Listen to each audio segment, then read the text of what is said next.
Sangat dianjurkan dan disunahkan bagi orang yang mendengar orang yang bersin dan dia mengucapkan alhamdulillah, maka kita katakan yarhamukallah atau yarhamukumullah.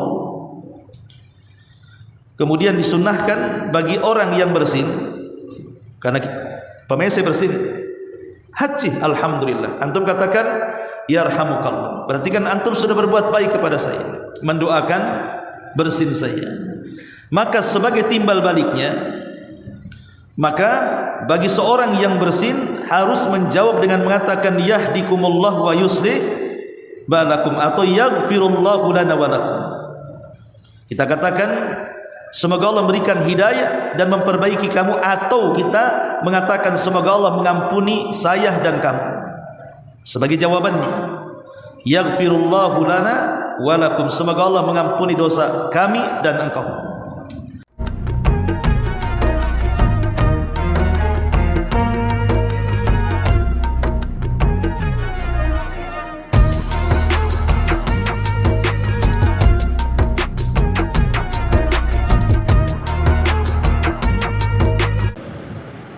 Alhamdulillah wassalatu wassalamu ala rasulillah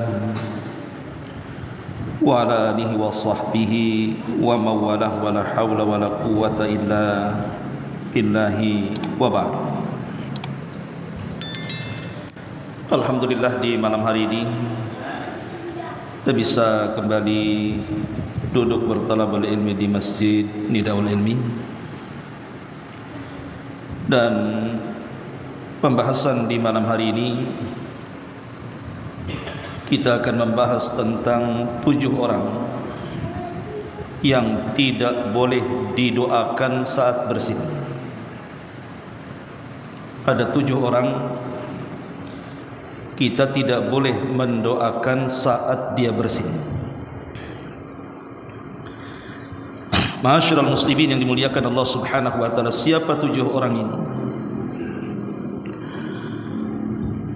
Kita tahu bahwa bersin itu salah satu nikmat dari nikmat Allah Subhanahu wa taala. Karena terkadang bersin ini bisa mengeluarkan penyakit dari badan kita. Makanya dianjurkan setelah bersin itu mengucapkan alhamdulillah. Dan ucapan alhamdulillah itu bentuk syukur atas nikmat yang Allah anugerahkan kepada kita.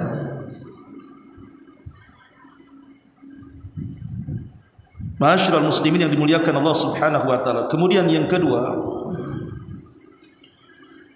bahwa bersin juga tanda kita ini masih diberikan kesehatan oleh Allah Subhanahu wa taala.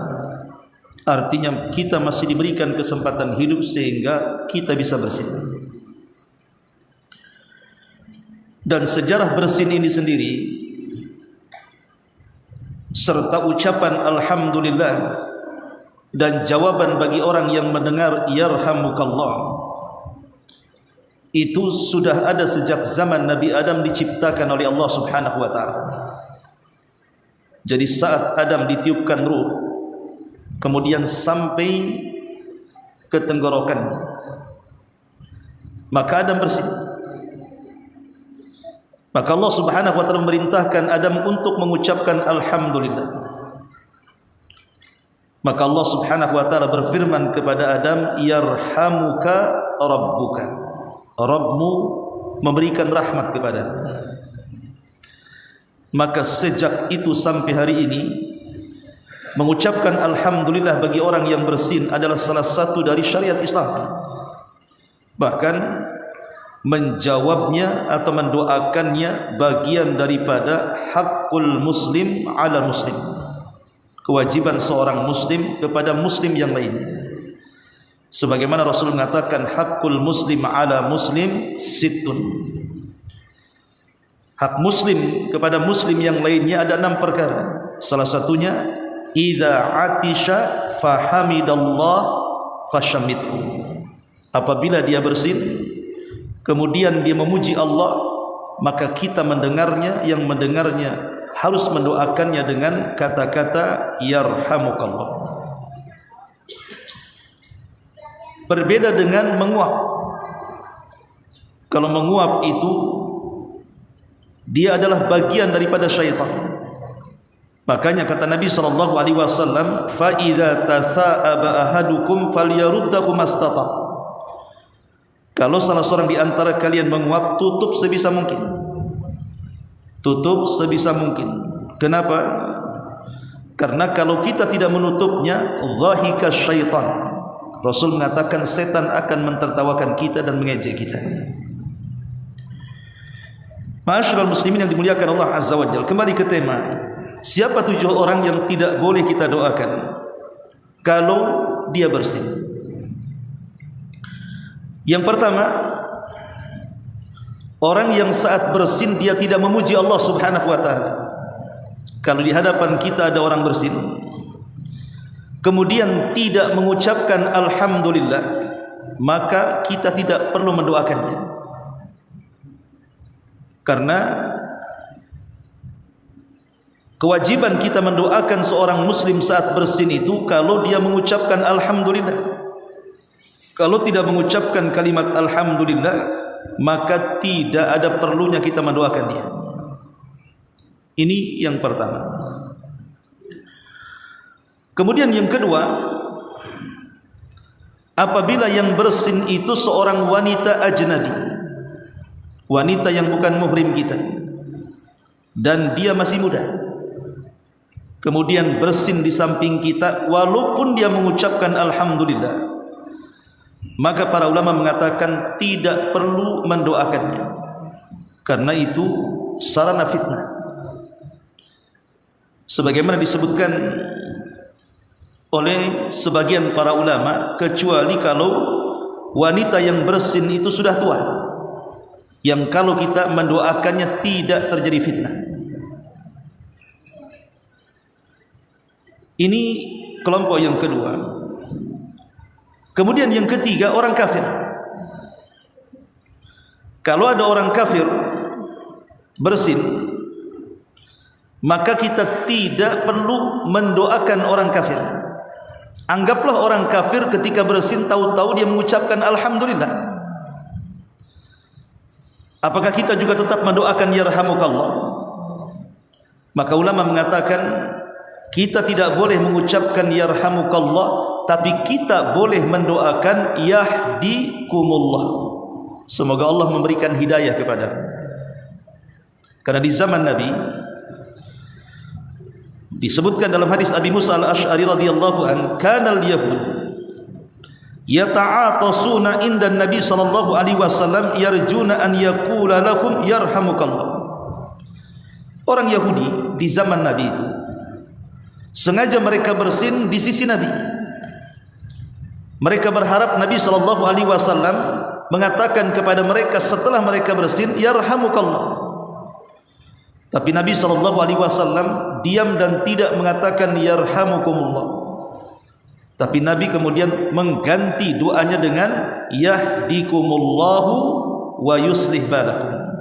Semoga Allah Subhanahu wa taala memberikan hidayah kepadamu dan memberikan kesehatan. Karena orang kafir itu tidak akan diberikan rahmat, sehingga tidak perlu didoakan. Walaupun dia bersin mengucapkan alhamdulillah, maka kita tidak boleh mengatakan yarhamukallah, tapi kita katakan yahdikumullah. Ini kelompok yang ketiga. Kemudian yang keempat, seseorang yang sedang menghadiri salat Jumat dan dia sedang mendengarkan khutbah.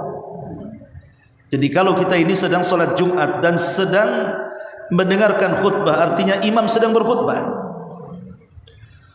Tiba-tiba kemudian salah seorang di antara kita, mungkin kawan kita, teman kita di samping kita, tiba-tiba dia bersin.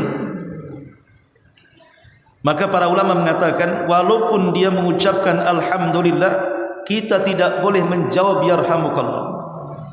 Kenapa demikian? Karena Nabi SAW mengatakan, idza sami'tal khutbata fastami wa ansit wa la taqra wa la tushammit wa idza lam tasma al khutbah faqra wa shammit wa radd as-salam. Sebutkan dalam riwayat yang dikeluarkan Imam Ahmad dalam musnadnya, apabila engkau mendengarkan khutbah, maka dengarkan dengan seksama, diam, jangan membaca apapun dan jangan menjawab orang bersin. Maksudnya kalau khatibnya kedengaran oleh telinga kita. Tapi kalau seandainya mati lampu, kemudian tidak terdengar, hanya mungkin didengar oleh orang yang di depan saja, tapi yang belakang itu tidak dengar ngomong apa khatib ini. Wa idza lam tasma, kalau engkau tidak mendengarnya, faqra, maka silahkan membaca, wa syammit, dan juga mendoakan orang bersin, wa raddis salam, ataupun menjawab orang salam. Kalau tidak terdengar suaranya, mungkin masjidnya terlalu besar, kita tidak dengar gitu ya. Tapi kalau masih mendengar suara khatib, maka kita tidak boleh menjawabnya. Karena mengatakan kepada orang sebelahnya diam saja, itu sudah dianggap Jumatnya sia-sia, tidak dapat pahala. Makanya kan sering kalau kita lihat di masjid-masjid umum, kalau sebelum khatib naik mimbar kan ada Bilal yang selalu bawa tongkat kemudian membacakan hadis Abu Hurairah. An Abi Hurairah radhiyallahu an qala Rasulullah sallallahu alaihi wasallam. Gimana? Gimana lafadznya? Enggak tahu. Kamu enggak pernah salat Jumat di masjid umum berarti. Apabila seorang khatib naik mimbar, fa angsitu wasma'u wa angsitu. Kemudian barang siapa idza qala li sahibihi angsit faqad laghauta. Kemudian fa in laghauta fala jum'atalah. Kalau engkau mengatakan kepada orang sebelahnya diam, maka engkau sudah main-main. Kalau main-main tidak ada Jumat bagi dia. Makanya kalau kita sedang mendengarkan khutbah, walaupun di samping ada orang bersin, jangan didoakan, nanti Jumat kita sia-sia. Ini orang yang keempat, tidak boleh dijawab bersinnya. Kemudian yang kelima, orang yang bersin 3 kali. Hajih alhamdulillah yarhamukallah. Hajih alhamdulillah, kita katakan yarhamukallah. Haji alhamdulillah, kita katakan yarhamukallah. Kalau sudah 4, 5 jangan didoakan lagi. Kita katakan kau sakit ke awal berosan. Ya. Jadi kalau lebih daripada 3, maka tidak boleh kemudian didoakan. Karena di zaman Nabi SAW ada hadis dari Salamah ibn Aqwa radhiyallahu an, Nabi SAW mendoakan orang yang bersin 3 kali. Kemudian falamma zada fahuwa mazkum, ketika dia menambah 4 kali bersin, maka Rasul menganggap orang ini sakit, disuruh diobati. Jadi kalau bersinnya 1 kali, bolehlah kita katakan yarhamukallah. 2 kali yarhamukallah, 3 kali yarhamukallah, 4 kali sana ke budi kemuliaan sana, berobat kamu. Kau sakit, kau enggak sehat. Ini juga di antara orang yang tidak boleh didoakan. Kalau kita sudah mendoakan 3 kali, yang keempat kalinya tidak perlu lagi. Kita katakan semoga Allah menyembuhkan penyakitmu. Kemudian yang keenam, ketika posisi kita di kamar mandi, ketika kita sedang di kamar mandi, sedang buang hajat, maka kalau seseorang kemudian bersin dan dia sedang di kamar mandi, walaupun kemudian dia mengucapkan alhamdulillah, kita yang bukan di kamar mandi, di luar kamar mandi, tetap tidak boleh menjawabnya. Kenapa? Karena dia mengucapkan alhamdulillah di kamar mandi sudah salah. Walaupun kita tidak di kamar mandi, tapi yang bersin dalam kamar mandi, kemudian dia mengucapkan alhamdulillah, tiba-tiba kita di luar kamar mandi, yarhamukallah, tidak boleh. Kenapa? Karena ucapan alhamdulillahnya saja sudah salah. Kita tidak boleh berzikir mengucapkan kalimat-kalimat Allah di kamar mandi. Maka menjawabnya juga tidak boleh. Ataupun sebaliknya, yang bersin di luar kamar mandi, kita di kamar mandi, tiba-tiba kemudian istri kita bersin di dapur, alhamdulillah kita di kamar mandi berteriak yarhamukillah. Tidak boleh. Di kamar mandi tidak boleh menjawab orang bersin, karena di situ tempat yang memang dilarang kita ini membaca zikir kepada Allah ataupun membawa catatan-catatan yang bertuliskan asmaullahi azza wa jalla. Dan yang terakhir, saat sedang salat. Kalau ada di samping kita ketika kita sedang salat, tadilah umpamanya salat Isya, tiba-tiba di samping ada bersin, maka para ulama mengatakan sampai kita menjawab bersinnya orang yang bersin saat salat, kemudian kita jawab kita ada di sampingnya, di dalam kitab Raudatul Talibin karya Imam Nawawi, dia mengatakan lau qala yarhamukallah batalat salatuhu. Kalau dia sampai menjawab orang yang bersin di samping dia dan dia sedang salat, batal salatnya. Kenapa? Karena sudah mengucapkan kalimat 2 huruf dan itu di luar dari salat. Dan itu dikuatkan di dalam kitab Syafi'i Syarhul Muhadzab, dikatakan oleh Al-Imam Asy-Syairazi bahwa idza syimta atisan batalat salatuhu li hadithi Muawiyah bin Hakam. Kalau engkau menjawab orang bersin dan engkau sedang salat, batal salatmu, berdasarkan riwayat hadis Muawiyah ibnul Hakam radhiyallahu anhu. Inilah di antara 7 orang tidak boleh kita menjawab orang yang sedang bersin. Saya ulang. Pertama, orang yang tidak mengucapkan alhamdulillah ketika bersin tidak perlu didoakan. Yang kedua, kalau yang bersin itu wanita, muda apalagi cantik, tidak perlu didoakan walaupun mengucapkan alhamdulillah, kecuali kalau dia sudah tua. Kemudian yang ketiga, orang kafir. Kalau orang kafir bersin walaupun dia mengucapkan alhamdulillah, tidak boleh kita mendoakan kecuali yahdikumullah. Kemudian yang keempat, saat khutbah, karena dianggap main-main nantinya. Saat mendengarkan khutbah tidak boleh menjawab bersin. Kemudian yang kelima, kalau dia bersin lebih daripada 3 kali tidak perlu didoakan. Kemudian yang keenam, saat posisi di kamar mandi, dan yang terakhir saat sedang sholat. Ma'asyiral muslimin yang dimuliakan Allah Azza wa Jalla, kalau kita melihat salah satu biografi dari Abi Daud As-Sijistani.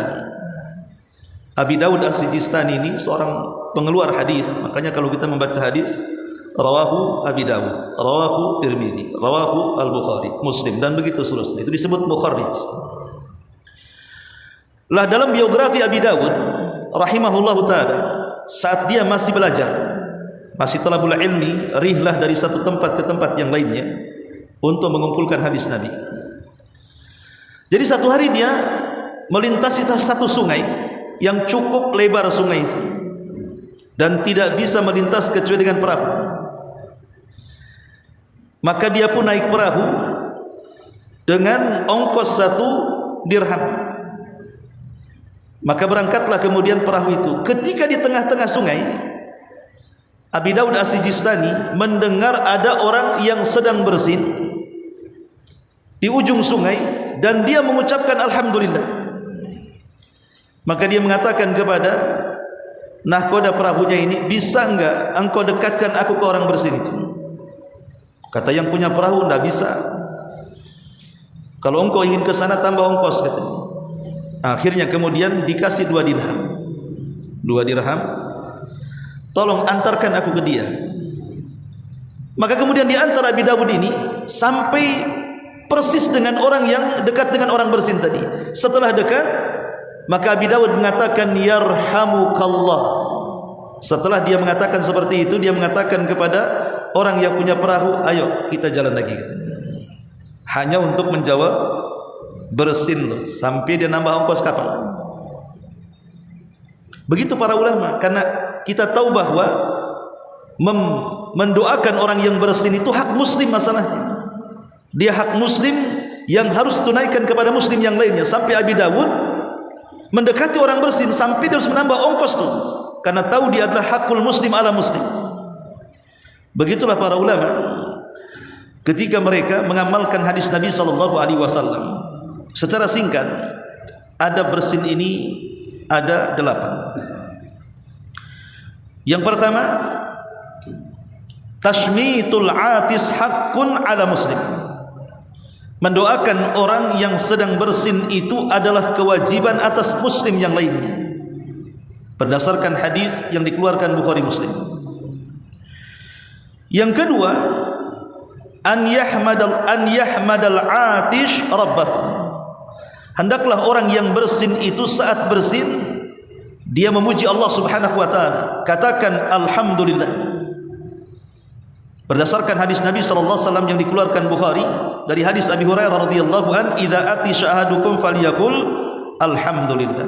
Apabila salah seorang di antara bersin, katakan alhamdulillah. Yang ketiga, yajuz an yaqul al-atis alhamdulillah ala kulli hal. Boleh juga bagi orang yang bersin menambah, bukan hanya alhamdulillah, boleh juga ditambah dengan kalimat alhamdulillah ala kulli halin. Segala puja dan puji milik Allah, dalam keadaan apapun engkau berhak dipuji. Kemudian yang keempat, tashmid man yahmadillah. Mendoakan orang yang mengucapkan alhamdulillah. Kemudian yang kelima, al-iqtisar alal hamdi ba'dal utash. Al-iqtisar alal hamdi ba'dal utash. Kama rawat Tirmidzi wa hassanahu al-Albani an Ibni Umar radhiyallahu anhuma anna rajulan atasha ila jambihi faqala alhamdulillah wassalamu ala rasulillah. Faqala Ibnu Umar wa ana aqulu alhamdulillah wassalamu ala rasulillah wa laysa hakadha 'allamana Rasulullah sallallahu alaihi wasallam, 'allamana an naqul alhamdulillah ala kulli hal. Setelah seseorang bersin cukup mengucapkan alhamdulillah, tidak perlu ditambah dengan salawat. Karena di zaman Abdullah ibn Umar ada seseorang laki-laki, dia bersin, habis bersin dia mengucapkan alhamdulillah wassalatu wassalamu ala rasulillah, ditambah dengan salawat.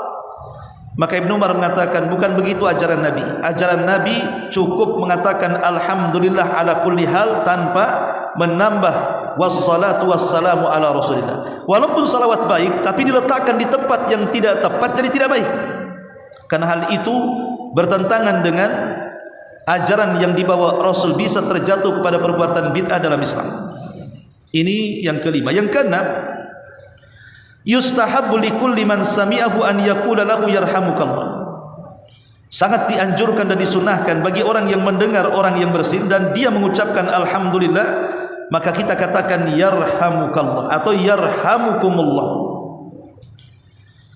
Kemudian disunahkan bagi orang yang bersin, karena pemese bersin haji alhamdulillah, antum katakan yarhamukallah. Berarti kan antum sudah berbuat baik kepada saya, mendoakan bersin saya. Maka sebagai timbal baliknya, maka bagi seorang yang bersin harus menjawab dengan mengatakan yahdikumullah wa yuslih balakum atau yaghfirullahu lana wa lakum. Kita katakan semoga Allah memberikan hidayah dan memperbaiki kamu, atau kita mengatakan semoga Allah mengampuni saya dan kamu. Sebagai jawabannya, yaghfirullahu lana wa lakum, semoga Allah mengampuni dosa kami dan engkau. Kemudian yang ketujuh, indal utash yada'u yadahu ala fammihi wa yahfad sautahu. Ketika seorang bersin hendaklah ditutup dengan tangannya atau dengan pakaiannya, kemudian kecilkan suaranya. Karena ada orang yang bersin itu sengaja suaranya dikencangkan. Kalau perlu volumenya itu difullkan, nanti pita tenggorokannya putus. Jadi jangan sampai kemudian dikencangkan. Kalau bisa ditutup supaya bersinnya jangan kencang. Karena ada hadis Nabi mengatakan, hadis yang dikeluarkan Nabi Dawud, Tirmidzi, dari hadis Abi Hurairah radhiyallahu anhu, anna Nabiy sallallahu alaihi wasallam idza atisa ghatta wajhahu bi yadihi aw bi thawbihi wa ghadda biha sautahu. Kata Abu Hurairah, Nabi kalau bersin maka dia tutup dengan tangan wajahnya atau dengan pakaian wajahnya. Karena bagaimanapun terkadang orang bersin itu bisa mengeluarkan sesuatu dari mulutnya kan. Kalau tidak ditutup nanti bersin depan orang bisa saja muncrat ke wajah orang, dan ini kan bisa memadaratkan orang ya.